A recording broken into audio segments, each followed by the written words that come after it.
en guitar. Den har 6 strenge. På min venstre hånd har jeg 5 fingre. Tommeltotten har jeg bag på halsen. Og så kalder jeg pegefingeren for 1, langfingeren for 2, ringfingeren for 3, lillefingeren for 4. Jeg kalder dem også bare pegefinger, langfinger og så videre. På guitaren har jeg en hals med nogle bånd, men det er afstanden fra et bånd til det næste, som man taler om, når man for eksempel siger første bånd til anden bånd. Her kalder vi første bånd, det her sted kalder vi for anden bånd, det her sted kalder vi for tredje bånd. Så kalder jeg strengene 1, 2, 3, 4, 5, 6, og det er altså den, der vender ned mod gulvet, der hedder 1. Så når man skal tage en D-dur, så sætter man sin pegefinger på anden bånd, tredje streng, sin lange finger på anden bånd, første streng, og sin ringfinger på tredje bånd, anden streng. Når man spiller en D, så må man kun ramme de 4 nederste strenge mod gulvet. Det lyder ikke godt, hvis man tager sin type med. Sådan spiller man en D.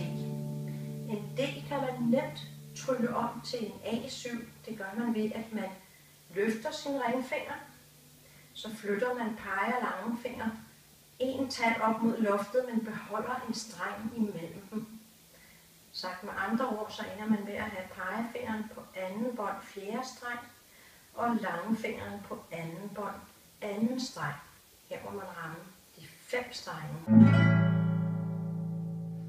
Så kan man også spille en let G. Det gør man ved at sætte sin ringfinger på tredje bånd, første streng, og spiller på de 4 nederste strenge. Når man kan de 3 akkorder, så kan man spille en tonal kadence, grundakkorder, der passer sammen.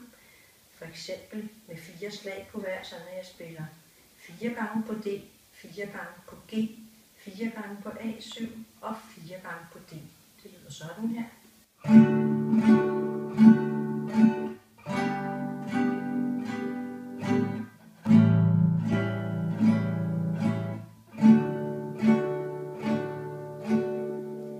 Og så kunne man også tage en mol-akkord med, nemlig en E-mol.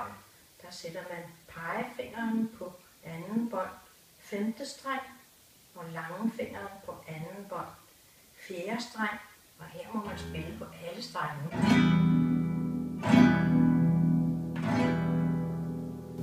Når man kan de 4 akkorder, så kan man for eksempel spille Knocking on Heaven's Door, hvor man spiller 2 gange på D, 2 gange på A7, og så på E-mol.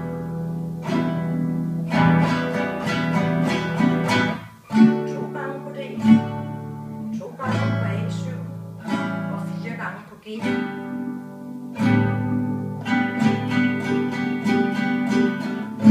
Så går man små frem.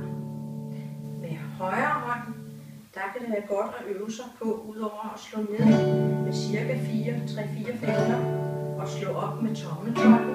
Man kan øve sig i at lave for eksempel på en E-mol en rytme, hvor man spiller ned, ned, op, ned,